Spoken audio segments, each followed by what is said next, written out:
말씀은 물과 바람 비유입니다. 물과 바람. 성령으로 나야 하나님의 말씀을 알 수 있다. 오늘 본문 말씀 중에서 중생에 대한 교리를 말씀해 주시는 장면입니다. 특별히 유대인의 간언이요 지성인이며 종교인의 대표자인 니고데모와 1대1로 대하시는 가운데 주신 매우 소중한 진리의 말씀입니다. 그리고 본문 역시 지극히 상징적이고 비유적인 간결한 말씀으로 우리의 귀한 진리를 설명하고 있는 점을 히브리적 방법의 말씀이라 하겠습니다. 이를 위하여 우선 생각할 것은 지금 예수님과 대화를 나누고 있는 이 니고데모는 히브리인적 종교 배경을 가진 바리새인이기 때문에 예수님께서는 그가 알고 있는 지식이나 경험들을 비유로 하나님의 진리를 설명하고 있는 것을 볼 수가 있습니다. 이제 오늘 본문 말씀을 자세히 세 가지로 비유를 발견할 수 있는데 그 첫째가 한다는 비유이고 둘째는 물로부터 난다는 것이고 그 다음에 세 번째는 성령으로부터 난다는 것입니다. 출생, 물로, 성령으로. 그러면 먼저 출생한다는 문제를 두고 한번 생각을 해봅니다. 왜 본문에 제시된 중생이라는 말 대신에 특별히 출생이라는 말을 사용했는가 하는 것입니다. 본래 중생이라는 말은 헬라어로 건네세, 아노센이라는 두 단어로 낱말로 이루어져 있는데 그런데 여기에서 겐네세라고 하는 말은 출생이라는 말입니다. 영어로 말하자면 비긴이 아니고 본에 해당되는 그런 말입니다. 본. 그러므로 이것은 마치 어린아이가 뱃속에로부터 응앙 하고 울면서 태어나는 것과 같은 장면을 말하는 것입니다. 그리고 아노센이라는 말은 태어난다는 말에 대한 장소를 가리키는 부사로서 무엇으로부터 특별히 여기에서부터 위로부터라는 뜻을 가지고 있습니다. 위로부터. 그리고 보면은 땅에서 나는 것은 육체요, 위에서 나는 것은 뭐라고요? 영입니다. 위에서 영입니다. 이제 여기서 우리가 깊이 생각할 것은 그렇다면은 히브리 사람들은 왜 생명관이란 어떤 것인가? 이런 꼭 히브리 사람들이 출생한이라는 말은 어떻게 이해하고 있는가 하는 것이 문제가 됩니다. 본문에 의하면은 니고데모가 예수님께서 말씀하신 이 비유를 비로 이해하지 못하고 나타난 사건을 받아들이고 있다는 것입니다. 그랬다가 망신을 당하는 장면이 나오는 것을 볼 수가 있습니다. 그리하여 예수님께서는 사람이 다시 나지 아니하면은 하늘 나라를 볼 수 없다라는 말을 하시고 계시는데 이에 대한 니고데모의 반응은 뭐라고 합니까? 사람이 늙으면은 어떻게 다시 날 수 있습니까? 라고 반문하고 있습니다. 어머니 뱃속에 다시 들어가서 날 수 있습니까? 라는 정말 어처구니 없는 말을 지금 하고 있습니다. 여러분, 이 모습 이대로 다시 들어갈 수가 있겠습니까? 그러니까 이게 예수님께서 비유로 말씀해서 이걸 못하면은 참 답답하겠죠. 이와 같은 반응을 비유는 비유로 이해해야 되는데 그럼에도 불구하고 비유를 의미를 깨닫고 있는 것을 볼 때 비유의 내용 사건 자체를 받아들임으로 가지게 되는 실수인 것을 알 수가 있습니다. 그러면은 이 태어난다는 문제를 두고 히브리 사람들은 어떻게 생각을 하는가 보면은 저들은 우선 육체는 어머니와 아버지로부터 태어난다는 생각을 합니다. 그리고 태아가 어머니 뱃속으로부터 밖으로 나와 으앙 하고 울면서 스스로 호흡을 하게 되는 그 시간을 하나님께서는 영을 불어넣는 것으로 이렇게 생각을 한다는 것이죠. 그러므로 공기를 호흡한다는 것은 우리가 생각하는 생리학적 문제인 것이고 저들은 공기보다는 그 하나님의 하나님의 하나님의 생명이 그에게 불어 들어가서 사람이 된다는 그런 것입니다. 그러니까 뱃속에 있을 때의 생명은 완전한 사람이 아닌 것입니다. 이렇게 볼 때에 인간은 참 복합적인 존재인 것이며 이러한 사상은 창세기에 기록된 인간 창조론에서부터 이해를 해야 된다고 하는 것을 볼 수가 있습니다. 아시다시피 하나님께서 사람을 만드실 때 먼저 흙으로 빚어서 행태를 만들었습니다. 이걸 믿으십니까? 그러나 이 흙으로 빚는 행태, 그것만 가지고는 사람이 아닙니다. 사람을 빚었던데 사람이 아니라니요? 아니죠. 그야말로 흙 자체요, 단순한 육체이며 말 그대로 고기 덩어리에 불과한 것입니다. 사도 바울은 말했듯이 어디까지나 질그릇과 같은 것이라는 그런 말입니다. 그것은 매우 약하고 잘 부서지며 흙에서 나왔으니 다시 흙으로 난 것을 먹다가 흙으로 돌아가는 그런 존재이다 그랬습니다. 육은 아무리 좋아도 역시 질그릇 뿐 그 이상은 아닙니다. 그런데 하나님께서는 그 코에 뭐를 넣었다고요? 생기를 불어넣어 호흡하게 하심으로 생명이 되었느니라. 생명이. 자, 그러면은 인간은 영과 육이 합쳐진 복합적인 존재입니다. 영과 육이 합체돼야 하나의 인간이 존재가 됩니다. 창식에 의하면 육체는 만들어진 바요 영은 창조된 것인데, 이는 육은 이미 있는 흙으로부터 만들어지신 거고 영은 하나님께서 넣어주시는 창조적이라는 것입니다. 이러한 입장은 창세기 2장에 분명히 나타나고 있습니다. 여기서 분명히 알 수 있는 것은 육은 땅으로부터 온 것이고 영은 하나님께로부터 창조된 것으로 이 둘이 합쳐서 사람이 된다는 그런 것입니다. 그렇다면은 여기에 문제가 되는 것은 생일이 언제냐 하는 것입니다. 그죠? 생일이 언제냐. 다시 말하면은 인생의 기원은 육이 생겨난 것에서부터 계산할 것이 아니냐면 영과 육이 만나진 때를 말할 것이냐 하는 문제가 여기 있습니다. 여기에서 서양 사람들은 세상에서 태어난 날부터 계산하면서 만 몇 세를 몇 개월 하고 이렇게 이야기를 하죠. 우리나라에도 이제 이거를 도입해 쓰고 있는데, 그러니까 우리나라에는 거기에서 1년 곧 뱃속에서 10달을 더하여 계산을 합니다. 뱃속에, 어머니 뱃속에 있던 그 시간부터가 한 살을 잡는 거죠.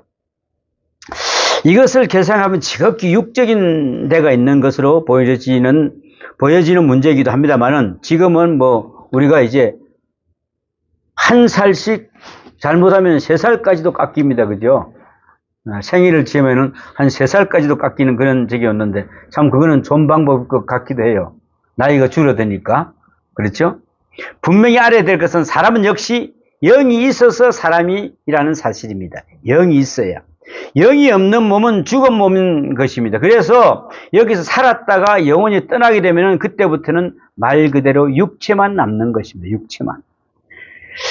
간혹 며칠 동안 죽었다가 살아난 사람들의 간증을 보면은 자기가 중량을 느끼지 않고 떠나가는 동안 저 멀리 누워서 버둥거리고 있는 자기의 몸뚱이를 보았다는 것을 보았답니다.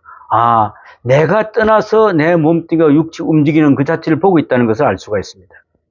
이와 같이 우리 사람이란 육체와 영이 살아있으므로 사람인 것이지, 어느 한순간에도 영이 훌쩍 떠나고 몸만 남게 되면 그 다음부터는 썩게 되는 것이죠. 요즘에는 썩을 시간도 없습니다. 그죠? 태워버리니까. 썩을 시간이 없어요.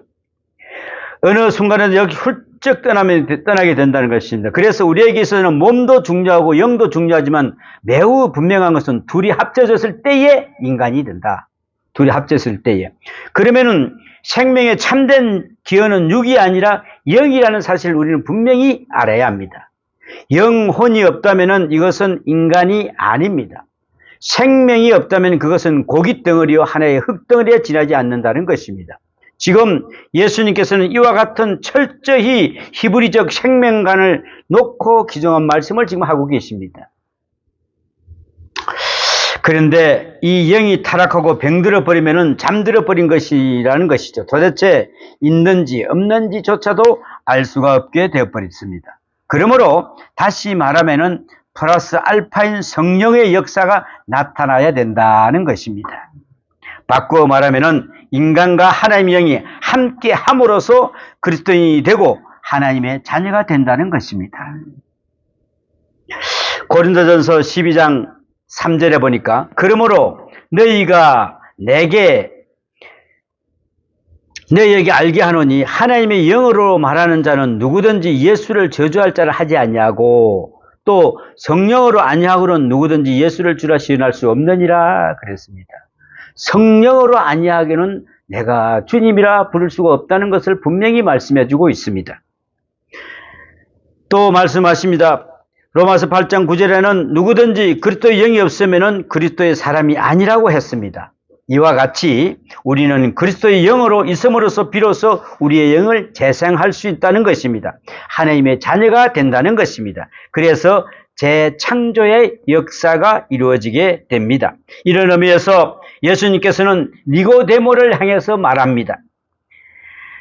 다시 말하면은 내가 고기 덩어리가 되었고 영은 잠들어 있는지도 없는지도 모르는 상태에서 육체만 가지고 남았다는 말을 하느냐 하는 이런 이야기입니다. 그러므로 이제 다시 성령이 임하게 함으로써 재창조에 하나님께서 흙덩이에 생명을 불어넣어서 사람이 되게 하셨던 것처럼 내 코에 생명을 불어넣어야겠다는 그런 말씀을 하고 있습니다.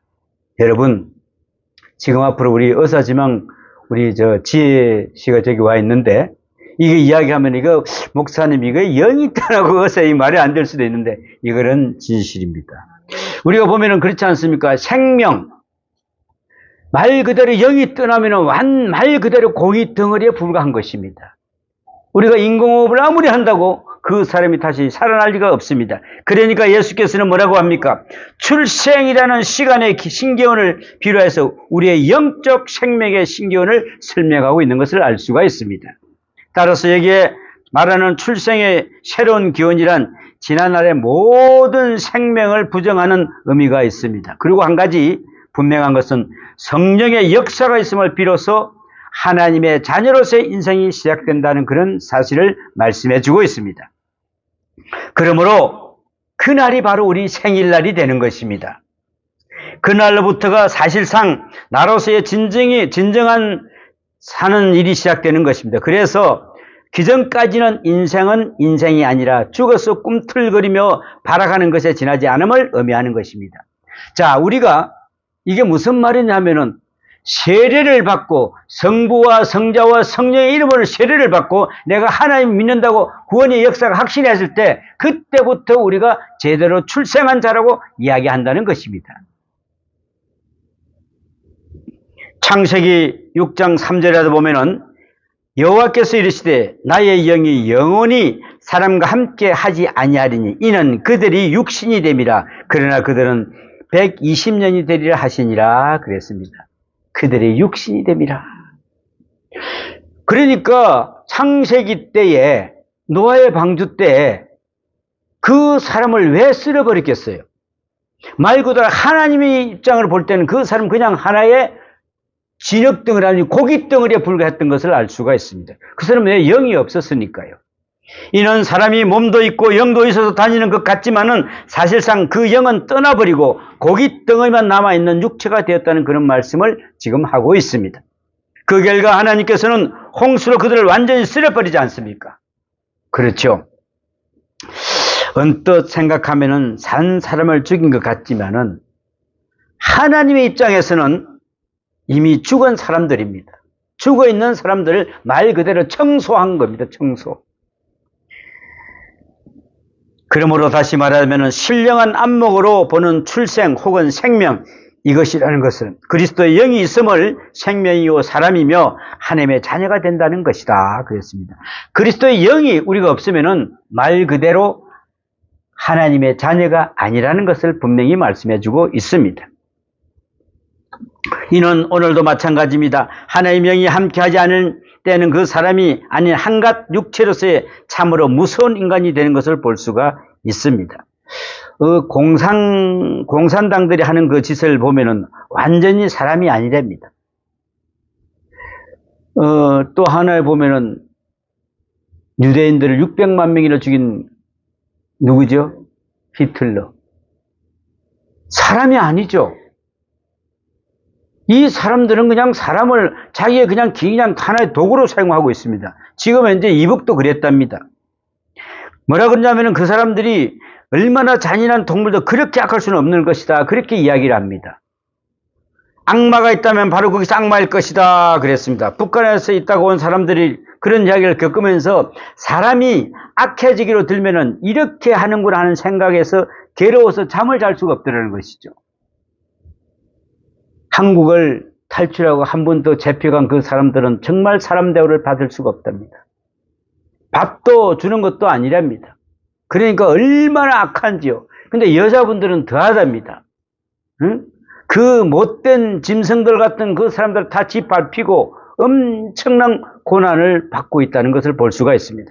그러기에 예수님께서는 사람이 거듭나지 아니하면은 하나님 나라를 볼 수 없느니라 그랬습니다. 여러분, 우리가 거듭난다는 것이 뭐겠습니까? 성령께서 나를 하나님의 그 구원자, 예수 그리스도가 나의 구원자로 믿어지는 이 자체가 거듭나는 것입니다. 또 그게 나의 구주라고 믿어지는 그 자체가 거듭나는 것입니다. 두 번째로 생각은 물로 난다는 것입니다. 이 말에 대해서 세 가지의 전통적인 해석이 전해지고 있습니다. 그 하나는 인간이 어머니의 자궁 속에서 오래 있는 동안에는 물속에 떠 있는 것에 비롯되는 해석으로 인간의 생명에 처음부터 물속에 있었다는 그런 것입니다. 어떤 책에서 본 것인데 건강을 위해서는 이런저런 운동들은 참 좋지만 가장 좋은 운동은 무슨 운동이요? 수영이랍니다. 그 이유는 나기 전부터 물속에 있었으니까 물속에 떠 있는기 때문에 그것도 정말 일리는 있습니다. 그래서 수영이 제일 좋답니다. 아무튼 물로부터 말미암은 것이 아니냐 하는 해석은 사실 그 출발에서 있어서는 헬라 철학이 영향을 받은 것입니다. 만일 만물의 근원이 물이라고 하는 것은 고대 이스라엘의 유명한 철학자 탈레스가 주장한 유명한 학설이 하나 있습니다. 바로 이러한 배경의 의미에서 물은 생명의 근원으로 해석하고 있는 것입니다. 그리고 또 하나의 해석은 예수님의 말씀을 물로 생각하는 그런 근이 있는 해석입니다. 요한복음 4장 14절에 내가 주는 물을 마시는 자는 영원히 목마르지 아니하리니와 내가 주는 물을 그 속에서는 영생하도록 솟아나는 샘물이 되리라 그랬습니다. 하나 예수님이 주시는 물은 샘물이 된다 그랬습니다.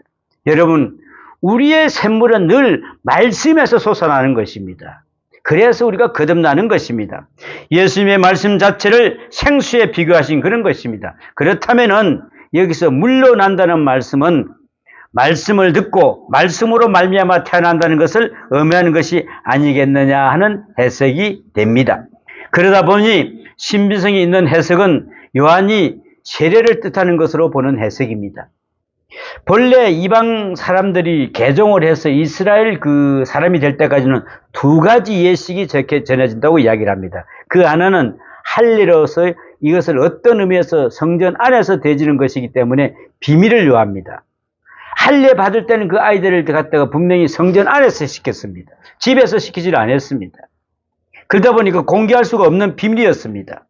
그저 할례 받았다으면 이야기할 뿐입니다. 거기에 비해 공개적인 또 하나의 예식이 있는데 그것이 바로 세례였습니다. 세례는 공개적으로 해주는 것이 바로 세례였습니다. 아무튼 이 세례가 본래의 이방 사람들이 이스라엘 사람들이 되는 과정에서 베풀어지던 예식으로 전해졌습니다. 너는 이제는 이방에서 이스라엘인으로 바꿔졌다는 그런 뜻을 말하는 것입니다.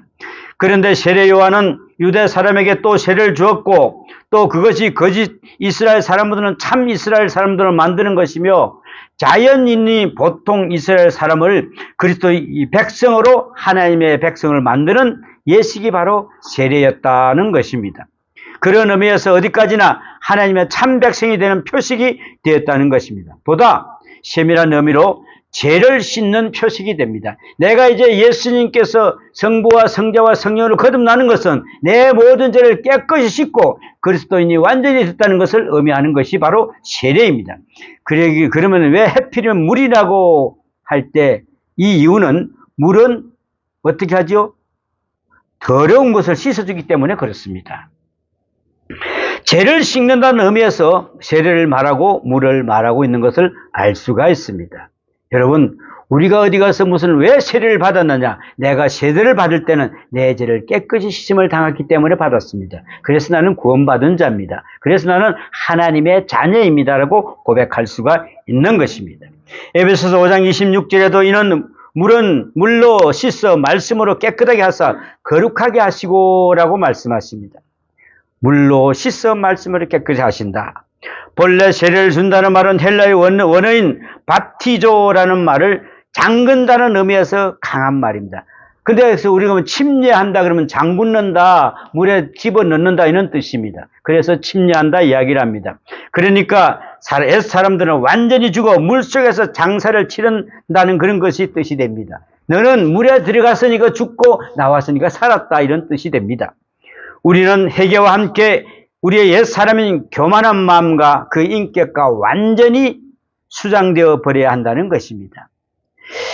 우리가 세례받을 때 이 모든 걸 수장시키지 않고 있기 때문에 아직도 이게 교만한 마음이 살아서 있다는 것이죠.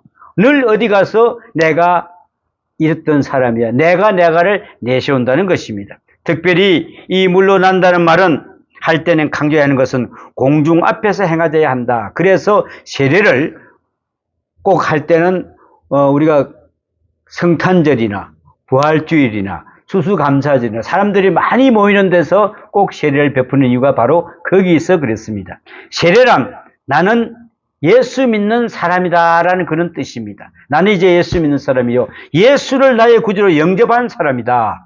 이 일생은 이제 그리스도에게 바칩니다 하는 예식이 바로 세례입니다.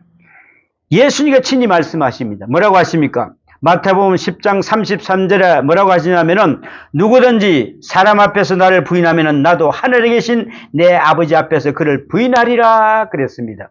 여러분, 우리가 예수 믿는다고 하면서 나는 예수 교회 다녀요? 예. 예수를 믿어요? 눈만 끔뻑끔뻑 하고 있어. 교회는 다니는데 예수 믿는 사람은 많이 없어. 예수 믿습니다. 나는 세례받은 물과 성령으로 거듭난 사람입니다. 나는 예수님의 하나님의 아버지의 자녀입니다라고 당당하게 말씀하셔요. 그러니까 만약에 이걸 안 하면은 예수님께서는 나도 너를 부인한다 그랬어요. 부인한다 그랬어요. 그러니까 우리 이거 정확하게 알아야 됩니다. 어디 가서 떳떳하게 나는 예수 믿는 사람입니다. 그분은 나의 구원자십니다. 그분 나의 주인이십니다라고 떳떳하게 이야기할 수가 있어야 됩니다. 이래야 우리가 예수를 믿는 사람들입니다. 얼마나 중요한 말씀입니까? 그러므로 세례 교인이라면은 십자가 목걸이 걸고 반지 달고 다니지 않았어도 어디서나 나는 예수 믿는 사람이다. 성도라고 하고 살아있는 것은 그런 말을 전해야 합니다. 그래야 바로 그리스도인입니다. 어저께도 점심을 먹으면서 여기에 있는 그 일하는 친구가 십자가 목걸이를 딱 하고 있어요. 그래서 내가 그런 이야기를 했어요. 예수를 안 믿고 교회 다니면서 십자가 목걸이만 하고 다니면 되나? 예수를 믿어야지. 그랬더니 막 목걸이를 감추는 것을 봤는데 자기들도 미안하기는 미안한 거야. 근데 왜 하고 다니나? 예뻐서. 이 십자가가 액세서리로 사용되고 있다는 것입니다. 이게 보통 일이 아닙니다, 여러분. 그렇습니다. 어디까지나 공개적인 신앙생활을 함으로써 성령의 충만을 받았다는 사실을 우리는 잊지 말아야 됩니다. 어디 가서 나는 예수 믿는 사람이요. 나는 전도사요. 나는 하나님의 아들이요. 어디 가서 집사요. 떳떳하게 이야기할 수 있어야 됩니다. 이걸 숨기놓고 이리저리. 전에 내가 보면은 그 고등부 아이들을 내가 가르칠 때 있는데 물어봤어요. 여러분들 학교 가서 점심 먹을 때 진짜 앉아서 정식으로 하나님 오늘도 일용할 양식을 주시면 감사합니다라고 이렇게 기도합니까 하니까 10명 중에 1명은 기도하고 2명은 감추고 기도하고 다른 아이들은 기도를 안 한답니다. 왜? 부끄러웠어. 근데 우리가 이걸 얼마나 잘못 가르쳤냐고요. 거기서 떳떳하게 저는 하나님 믿는 사람입니다라고 그 기도할 수 있는 그런 지혜가 있어야 되는데 그 지혜가 없는 거예요. 그래서 우리는 어디까지나 물로 난다라고 하면서 신앙 고백을 할 수 있어야 됩니다. 내가 회개하고 그리고 그 확실한 따른 고백적 생활을 하고 있는 그런 사람이라야 된다는 것입니다.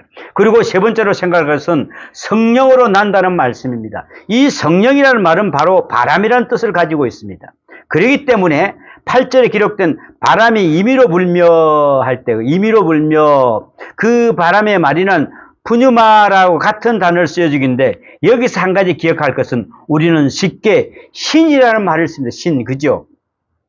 신이라는 말을 쓰는데 이런 것은 신이라 하는 말과 성령과 혹은 영이라는 말과는 다른 것입니다.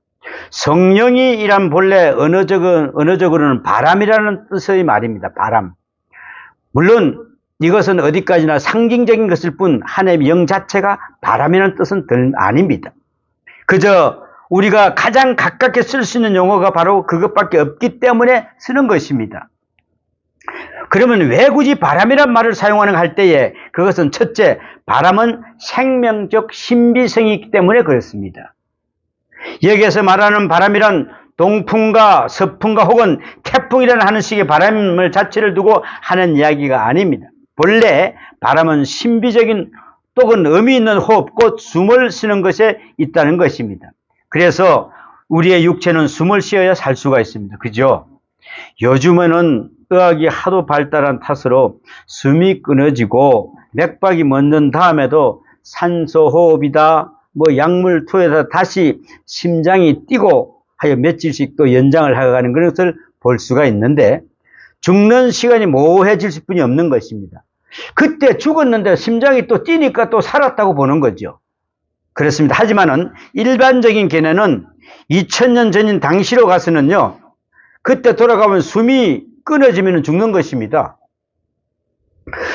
우리말에 보면은 목숨 갔다 그런 말이 있죠. 목숨은 갔다. 또 보면은 숨을 거두었다 하는 그런 말이 있어요. 숨을 거두었다. 이 목숨이란 임종 직전에 사람이 숨을 몰아쉬는 것을 보면서 가슴에서 배까지 내려가지를 못하고 깔딱깔딱 하는 이걸 갖다가 숨을 몰아쉬는 것을 이렇게 이야기합니다. 들락날락 하는 것을 멈추게 하는 것을 보고, 그러니까 이게 목에 숨이 있으니까 목숨이 있다라고 하는 그런 것입니다. 깔딱깔딱. 그래도 목숨은 살아있다 하는 이야기를 하는 겁니다. 이와 같이 호흡이 되어지고 숨을 쉬어짐으로써 생명체로 존재가 하는 것다. 그것을 바람을 의미하는 것입니다. 이제 우리는 우리의 육체가 숨을 쉬어야 하는 것처럼 하나님의 형상을 지음으로 받음으로 생명인 우리의 영혼은 그리스도의 영에 접하여 그리스도로부터 계속 호흡을 하는 인격적 관계를 맺고 있음을 살 수가 있습니다. 우리는 우리의 영의 모든 마음을 주장할 수 있어야 됩니다. 그러다 보니까 우리는 이 마음이 육체를 움직일 때 그대로 따라 움직이는 것을 볼 수가 있습니다. 그래서 그리스도의 영과 맺은 이 줄을 끊어지면은 어느 사이에 어떻게 될까요? 악령에 사로잡혀 영적인 죽음을 가져야 되는 것을 알 수가 있습니다. 그렇기 때문에 지금 예수님께서는 성령, 곧 바람으로 나야 한다는 것을 말씀하시고 계시는 것입니다. 다시 말하면은 호흡을 함으로 나아야 할 것이라. 그러기 위해서는 기도를 참 많이 해야 됩니다. 기도는 하나님께 드리는 뭘까요? 영적 호흡입니다. 영적 호흡. 우리는 이러한 영적 활동을 통해서 하나님과의 관계를 유지해 갈 수 있는 것입니다.